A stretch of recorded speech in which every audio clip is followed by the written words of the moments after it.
तो welcome to my channel. दोस्तों, legal वाले चैनल को सब्सक्राइब करें, लाइक करें और अपने फ्रेंड सर्कल में जरूर इस चैनल को शेयर करें, जिससे उनको भी जो है कॉन्स्टिट्यूशन और लीगल चीज़ों से रिलेटेड जो है इन्फॉर्मेशन मिलते रहे। और प्लीज़ मेरे इस बेल आइकन को जो है ज़रूर दबाएं, जिससे आपको हर एक अपडेटेड वीडियो जो भी मैं अपलोड करूँ वीडियो वो आपको मिलती रहे। और प्लीज़ मेरे चैनल को सब्सक्राइब जरूर करें और प्लीज़ मोटिवेट करते रहिए, ठीक है, और सजेस्ट करते रहिए क्या क्या इम्प्रूवमेंट मैं कर सकता हूँ अपने वीडियो में।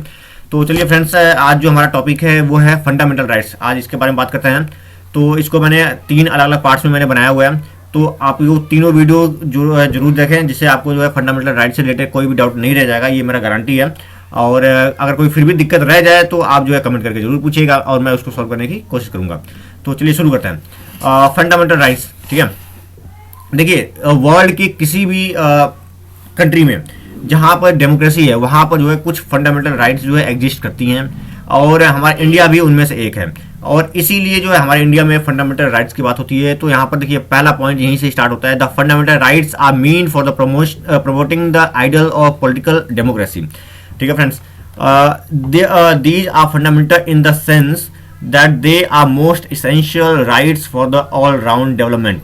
यानी किसी भी व्यक्ति के लिए, यानी ऑफ द इंडिविजुअल, चाहे वो related to material, intellectual, moral and spiritual, यानी किसी भी व्यक्ति के लिए, इंडिविजुअल के लिए जो है सबसे मोस्ट इंपॉर्टेंट चीज़ जो है वो है इसका ये फंडामेंटल राइट्स। चाहे क्योंकि ये ऑल राउंड डेवलपमेंट के लिए इंपॉर्टेंट होता है। चाहे ऑल राउंड डेवलपमेंट में कौन कौन सी चीज़ें आते हैं, जैसे material, intellectual, moral and spiritual. तो ये सारी चीज़ें के डेवलपमेंट के लिए सबसे पहले जरूरी है वो है हमारा फंडामेंटल राइट्स। आगे देखते हैं। It is also named so because they are guaranteed and protected by the fundamental law of the land, that is constitution. यानी ये सारी चीज़ें जो राइट्स हैं, जो हमारे फंडामेंटल राइट्स हैं, they are protected by the law of land. यानी जो हमारा कॉन्स्टिट्यूशन है वो हमें इसका गारंटी देता है कि आपका जो फंडामेंटल राइट है, चाहे वो गरीब हो अमीर हो, ये कुछ बेसिक चीज़ें हैं वो हर किसी को मिलेगा। तो चलिए देखते हैं next. Article 12 to 35 deals with the fundamental rights. यानी जो आर्टिकल 12 से लेकर 35 तक के हैं आर्टिकल्स, वो सारे जो है फंडामेंटल राइट्स से रिलेटेड हैं। And there are 6 fundamental rights, यहाँ पर इंक्लूडिंग है फ्रेंड्स, यहाँ पर इस चीज़ को ध्यान रखिएगा, नॉट एक्सक्लूडिंग, इट्स इंक्लूडिंग, ठीक है। तो including right to basic education.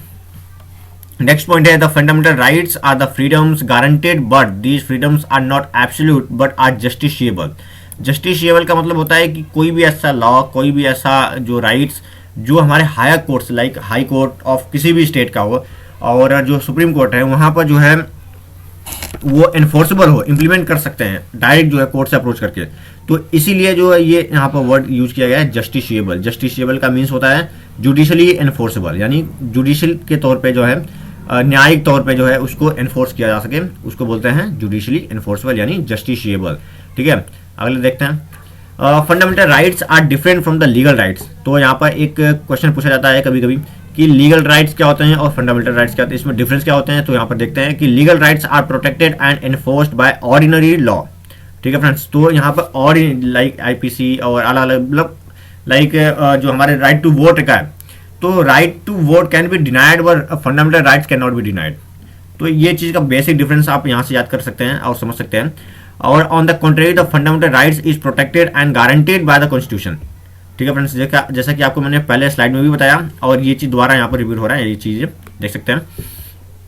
Next point है, article 21A is the right to education were inserted in the year 2002 by the 86th constitutional amendment act. यानी है जो हमारा आर्टिकल 21A है, जो हमारा राइट टू एजुकेशन है, वो हमारा 86th कॉन्स्टिट्यूशन अमेंडमेंट के तहत जो है हमारे इस फंडामेंटल राइट का जो हमारा पार्ट बना है।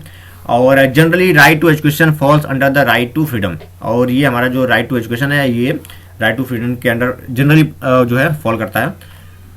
आगे देखते हैं कौन सा। हाँ, तो the state may deny some of the fundamental rights to a class of people as armed forces, paramilitary personnel, police etcetera in the interest of administrative efficiency और नेशनल इंटीग्रिटी। अब देखिए, अब तक तो हमने बात किया कि ये हर एक इंडिविजुअल का जो है फंडामेंटल राइट्स होता है, लेकिन यहाँ पर एक जो पॉइंट है कि आप पूछ रहे हैं कि भाई ऐसा क्यों है कि मतलब कुछ लोगों को डिनाई किया जा सकता है।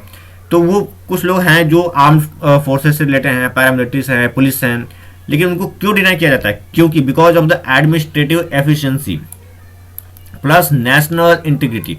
ये दो चीज़ें जो है बहुत इंपॉर्टेंट है फ्रेंड्स, क्योंकि अगर मान लीजिए कि अगर कोई ऐसा इंडिविजुअल है जो आर्म फोर्सेस में है और उसको जो है ये राइट है कि कुछ भी आप जो सीक्रेट है वो कहीं भी रिवील कर सकता है, तो बताइए हमारे नेशनल इंटीग्रिटी के लिए कितना मतलब नुकसानदायक हो जाएगा।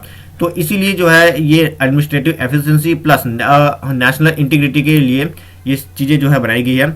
और except the rights mention in article 20 and 21 president has power to suspend the enforcement of any fundamental right. यानी जो हमारा यहाँ पर एनी फंडामेंटल राइट होगा, आर्टिकल 20 एंड 21 है, इन दोनों को छोड़ के हमारे बाकी जितने भी फंडामेंटल राइट्स हैं उन सबको हमारे जो प्रेसिडेंट्स जी हैं वो सस्पेंड कर सकते हैं at any time. Any time means जब हमारे देश में कोई ऐसा इमरजेंसी डिक्लेयर होता है तो उसके बेस पे। तो आगे इसके बारे में हम देखेंगे अभी। तो अब देखते हैं आगे अगला पॉइंट क्या है।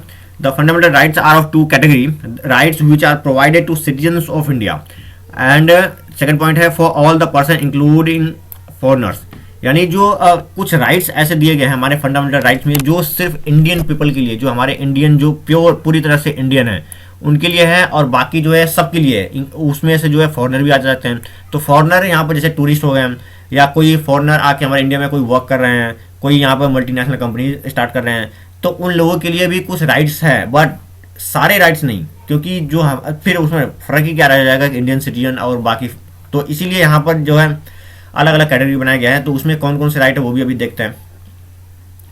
देखिए यहाँ पर जो है the fundamental rights are different from the legal right, इसके बारे में नहीं अभी मैंने बताया आपको। नेक्स्ट पॉइंट हमारा ये 5th स्लाइड में। तो the rights granted under article, ये चीज़ फ्रेंड्स याद रखिएगा, ये इंपॉर्टेंट चीज़ें हैं।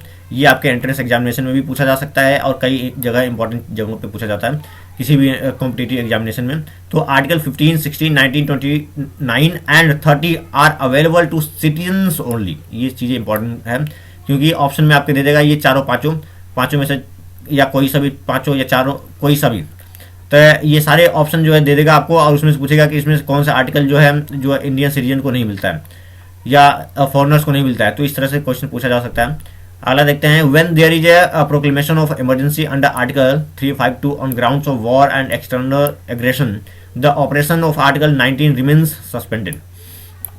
यानी जैसे ही हमारे देश में इमरजेंसी डिक्लेयर होता है based on war and external aggression, article 19 तुरंत जो है ऑटोमेटिकली सस्पेंड हो जाता है। ठीक है। और अगला पॉइंट है the president can suspend operation of other rights. यानी हमारे जो प्रेसिडेंट साहब हैं वो और भी जो हमारे फंडामेंटल राइट्स हैं उसको भी सस्पेंड कर सकते हैं अलग से जो है इशू करके, अपना ऑर्डर जो है इशू करके। बट आर्टिकल 20 एंड 29 कभी भी सस्पेंड नहीं होता है, ये चीज़ हमेशा याद रखिएगा। आर्टिकल 20 एंड 29 सस्पेंड नहीं होता है किसी भी सिचुएशन में। 20 के ऊपर कुछ लिमिटेशंस लगाए जा सकते हैं, but article 21 can not B suspend at any cost at any time, चाहे वो इमरजेंसी लगा हो हमारे इंडिया में, चाहे ना हो, चाहे कुछ भी हो। ये चीज़ ध्यान रखिएगा।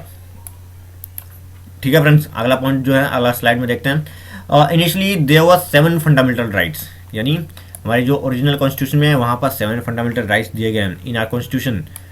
But 44th amendment act 1978 deleted right to property, यानी जो हमारा राइट टू प्रॉपर्टी का जो हमारा कॉन्स्टिट्यूशन में दिया गया था उसको 44th अमेंडमेंट के तहत 1978 में उसको डिलीट कर दिया गया था। And now at present there are 6 category of fundamental rights. कौन कौन से हैं वो? Right to equality, freedom, exploitation, right against exploitation, right to freedom of religion and cultural and educational rights, plus right to constitutional remedies. तो ये हमारे जो 6 जो फंडामेंटल राइट्स हैं एट प्रेजेंट यही हैं सारी चीज़ें।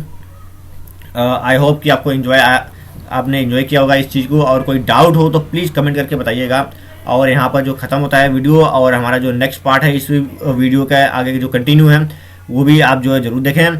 और मैं आपसे रिक्वेस्ट करता हूँ कि प्लीज़ मेरे चैनल को लाइक, शेयर, सब्सक्राइब जरूर करें और प्लीज़ मोटिवेट करते रहिए मुझे, और कमेंट करके ज़रूर बताइए किस तरह से मैं अपनी वीडियो को और इम्प्रूव कर सकता हूँ, प्लस और क्या क्या इम्प्रूवमेंट किया जा सकता है और क्या क्या दिक्कतें और आ सकती हैं। और प्लीज़ इन सब चीज़ों के बारे में मुझे अभी अवेयर करें और आप भी आगे बढ़ें, हम भी आगे बढ़ें, और जो मेहनत कर रहा हूँ प्लीज़ जो है लाइक, शेयर, सब्सक्राइब जरूर करके जाएँ, जिससे थोड़ा सा मोटिवेशन मुझे भी मिलता रहे। Thank you so much.